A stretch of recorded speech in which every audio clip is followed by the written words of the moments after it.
দর্শক, আজকে আমরা এসেছি পিরোজপুরের রায়েরকাঠির রাজবাড়িতে। এটা একটা ঐতিহাসিক স্থান। এখানে একটা প্রায় 1000 কেজি ওজনের শিবলিঙ্গ আছে। চলুন ভিতরে যাওয়া যাক।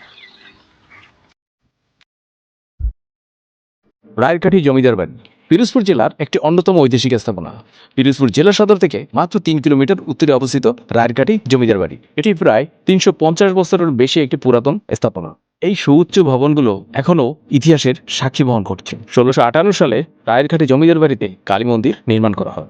তখন এখানে প্রায় 25 মণ ওজনের একটি শিবলিঙ্গ স্থাপন করা হয়। উইকিপিডিয়ার তথ্য মতে এটি ভারতীয় উপমহাদেশের সবচেয়ে বড় শিবলিঙ্গ। চারপাশের পরিবেশটা প্রাকৃতিক সৌন্দর্যে ভরপুর।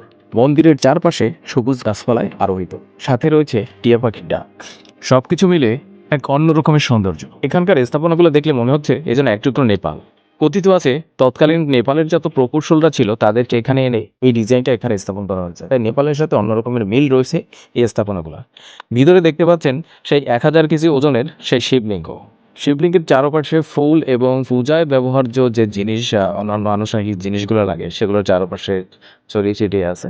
রায়েরকাঠির নামটা এসেছে রাজা রুদ্রনারায়ণ রায় চৌধুরীর নাম অনুসারে। ভারতবর্ষে মোগল সম্রাট শাহজাহানের শাসনামলে পিরোজপুরের রায়েরকাঠি নামক জায়গায় এই জমিদার বাড়িটির গোড়াপত্তন হয়। মূলত এখানে বন জঙ্গল ছিল, এগুলো পরিষ্কার করেই এখানে এই বাড়িটি তৈরি করা হয়, যার ফলে এখানে নামকরণ করা হয় রায়েরকাঠি। মোগল সম্রাটের শাসনামলে যুবরাজ সেলিম অর্থাৎ সম্রাট জাহাঙ্গীর বিদ্রোহ করে বর্তমান পিরোজপুর, ঝালকাঠি, বাগেরহাট জেলার কিছু অংশ নিয়ে সেলিমাবাদ নামে একটি পরগনা সৃষ্টি করেন। পরবর্তীতে তিনি উক্ত এলাকার রাজস্ব আদায়ের জন্য মদন পালকে দায়িত্ব দেন। মদন পাল আবার তার ছেলে শ্রীনাথকে উক্ত রাজস্ব আদায়ের দায়িত্ব দেন।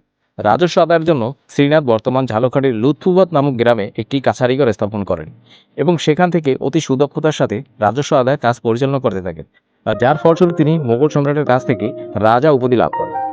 এরপর রাজা শ্রীনাথের ছেলে রুদ্রনারায়ণ রায় চৌধুরী বর্তমান পিরোজপুরের রায়েরকাঠি এলাকায় বিশাল বন জঙ্গল পরিষ্কার করে জমিদার বাড়ি প্রতিষ্ঠা করেন। তিনি জমিদার বাড়ি তৈরি করার সময় কালী মন্দিরও তৈরি করেছিলেন। এই কালী মন্দির তৈরি করতে গিয়ে তিনি তখনকার সময়ের নিম্নবর্ণের হিন্দু 5 জনের মুন্ডু কেটে তার উপর মূর্তি স্থাপন করেন। পরবর্তীতে তার এই নিষ্ঠুর কার্যক্রমের কথাটি ঢাকার প্রাদেশিক সুবেদার শাহবাজ খানের কানে যায়। এতে তিনি রাগান্বিত হয়ে বিচার করে রুদ্রনারায়ণকে মৃত্যুদণ্ডের রায় দেন, যা 5000 মানুষের সামনে বাঘের খাঁচায় তাকে ঢুকে দেওয়া হয়। কিন্তু তিনি খাঁচার মধ্যে বাঘের সাথে লড়াই করে বাঘকে মেরে ফেলেন। এই খবর সুবেদারের কাছে গেলে তিনি রুদ্রনারায়ণের মৃত্যুদণ্ডকে মওকুফ করে দেন।